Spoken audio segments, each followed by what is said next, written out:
Action film हो, पाकिस्तान के सिरफिरे villains हो, हीरो हमारा फौजी हो, कुछ दर्द भरे एहसास हो, साथ में एक दो तड़कते भड़कते गाने हो, इससे ज्यादा हमें एक बॉलीवुड फिल्म से क्या चाहिए। अगर आपको ये सभी ताजा ताजा एहसास करने हो, क्योंकि मैंने अभी किए हैं, तो मैं आपको बता सकता हूँ कि आप नजदीकी सिनेमा घरों में जाइए और फाइटर मूवी को देखिए। मतलब इस वीडियो को देखने के बाद जाइए, मतलब ये वीडियो ढंग से देख लीजिए पूरा, उसके बाद जाइए मूवी देखने। इस समय कोई सीरियस मूवी रिलीज हो, भले ही वह किसी बड़े एक्टर की हो, लेकिन वो ना चले तो उसमें कोई बहुत बड़ी बात नहीं होगी।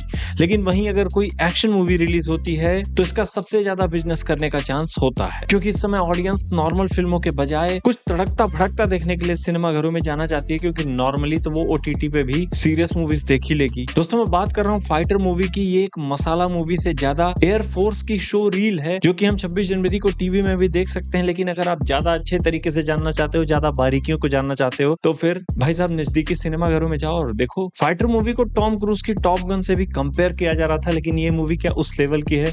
दोस्तों मतलब ये सोचना ही बहुत गलत होगा, क्योंकि वो मूवी हजारों करोड़ रुपए में बनती है और ये महज 250-300 करोड़। लेकिन उस मूवी के अगर बजट को देखें तो उस मूवी का बजट बहुत कम है, तो इन दोनों का कंपेयर करना कहीं से भी फेयर नहीं है। और एक बात और, जो इश्क जैसा कुछ गाना रिलीज हुआ था उसको अब हटा दिया गया है मूवी से। वो थिएटर्स में आपको एंड क्रेडिट्स के टाइम में चलेगा, लेकिन मूवी के बीच में नहीं है। तो ये कुछ लोगों के लिए अच्छी खबर हो सकती है और कुछ लोगों के लिए बुरी खबर भी हो सकती है। फिल्म की कहानी एयरफोर्स के इर्द गिर्द ही घूमती है, जिसमें ऋतिक रोशन के कैरेक्टर का नाम है पैटी। वो एक दिल टूटे हुए आशिक है और वो अपने जीवन में थके हारे हुए हैं, काफी दुखी हैं अपनी लाइफ से। तभी एक मिशन आता है उनकी लाइफ में और उनको एक छोटी सी टीम बनानी पड़ती है और उस मिशन को जीतना होता है। और हाँ, इस मूवी की स्टोरी को पुलवामा के अटैक से भी जोड़ दिया गया है और फिर इसमें कई सारे फिक्शनल इवेंट्स भी डाले गए हैं। तो ऐसा नहीं है कि मूवी पूरी काल्पनिक है, लेकिन बहुत ज्यादा पार्ट्स इसमें फिक्शनल ही हैं। तो फिर फाइनली उनकी टीम बनती है और वो सभी जाते हैं मिशन को एकम्प्लिश करने। बात करें फिल्म के डायरेक्शन की, तो फिल्म के डायरेक्टर है सिद्धार्थ आनंद, जिनकी आपने इसी दिन पिछले साल देखी थी पठान मूवी। और ऋतिक के साथ भी उन्होंने वॉर और बैंग बैंग जैसी मूवीज बनाई हुई हैं, तो उनको पता है कि कैसे ऋतिक को प्रेजेंट करना है और कैसे अपनी स्टोरी को ऑडियंस तक पहुंचाना है। सिद्धार्थ आनंद की है 8th मूवी है, तो अगर देखें तो उन्होंने विजुअल इफेक्ट्स में मास्टरी कर रखी हुई है, तो वो जो सीन्स हमारे सामने प्रेजेंट करते हैं उसमें हम गुम हो जाते हैं। बात करें फिल्म के गानों की, तो फिल्म का एक गाना ऐसी जगह पे आता है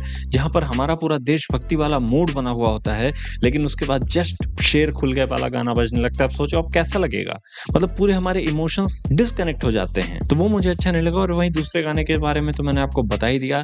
तो ऑल एंड ऑल म्यूजिक का यही, मतलब कुछ खास म्यूजिक नहीं है और कुछ खास हम पर इम्पैक्ट नहीं डालता, बट इसका जो बैकग्राउंड म्यूजिक है वो अपना काम बखूबी करता है और मूवी को बहुत ही ज्यादा एंगेजिंग बना देता है। इस फिल्म में इंडिया और पाकिस्तान की दुश्मनी ना एस्टेब्लिश करके ये एस्टेब्लिश करने की कोशिश की गई है कि इंडिया की लड़ाई पाकिस्तान के आतंकवाद से है। लेकिन फिर ये कोई नई बात नहीं है, बट पाकिस्तान भाई साहब बुरा है, लेकिन हमको उसको इतनी इज्जत देने की जरूरत नहीं कि वो हर मूवी में हमारे विलन बन रहा है। मतलब विलन का भी हम उसको किरदार क्यों दें? आपके घर में 100 चींटियां चलती रहती हैं, आप कितनी चींटियों को ध्यान देते हो? पाकिस्तान वैसी ही एक चींटी है, उसको इतना भाव नहीं देना कि हर फिल्म में उसको हम विलन बना दे। कुछ दिन में वो अपने आप को हीरो समझने लगेगा, क्योंकि देखने वाली ऑडियंस को एंड तो ऑटोमेटिकली प्रेडिक्टेबल हो रहा है। जब आप इंडिया वर्सेस पाकिस्तान करोगे तो कितना ही सस्पेंस हो जाएगा, पता ही है ना कि एंड में तो हम जीतेंगे ही जीतेंगे। मतलब बाप बाप होता है कि नहीं होता? आप बताओ कमेंट बॉक्स में। बात करें परफॉर्मेंसेस की, तो फिल्म के कास्टिंग डायरेक्टर को मैं एक बहुत बड़ा गुलदस्ता देना चाहता हूँ, क्योंकि उन्होंने जो काम किया है ना भाई साहब बेहतरीन है। उन्होंने जिस तरीके से कास्टिंग की है बहुत ही जबरदस्त है। इस मूवी में पहली बार ऋतिक रोशन और दीपिका पादुकोण एक साथ आ रहे हैं और वो दोनों की केमिस्ट्री धीरे धीरे धीरे करके हमारे सामने दिखती है, क्योंकि डायरेक्टर ने बड़ा ही कमाल का काम करते हुए इनकी लव स्टोरी को धीरे धीरे हमारे सामने प्रेजेंट करते हैं। बाकी ऋतिक रोशन की क्या ही बात करनी भाई साहब, उस बंदे में जितना एक्टिंग का टैलेंट है ना, मतलब ओवर द टॉप है, मतलब कुछ कहना ही नहीं। उन्होंने जो एक्टिंग परफॉर्मेंस दी है बेहतरीन है। इमोशनल सीन्स में भी वो जबरदस्त लगे हैं, बाकी फाइटिंग सीन्स में तो उनके क्या ही कहने। दीपिका पादुकोण की बात करें तो उनके लिए कुछ नया नहीं था। उन्होंने पठान में भी जैसा कैरेक्टर किया है सेम टू सेम, उनको यहाँ पर भी वही कैरेक्टर करना था और वो सेम टू सेम वैसे ही लगी भी हैं। एक्स फैक्टर की बात करें तो अनिल कपूर है भाई साहब, उन्होंने जो परफॉर्मेंस दी है ना, मतलब दिल दहला देने वाली है। और उनके जो डायलॉग्स है मूवी में वो भी बड़े ही कमाल के हैं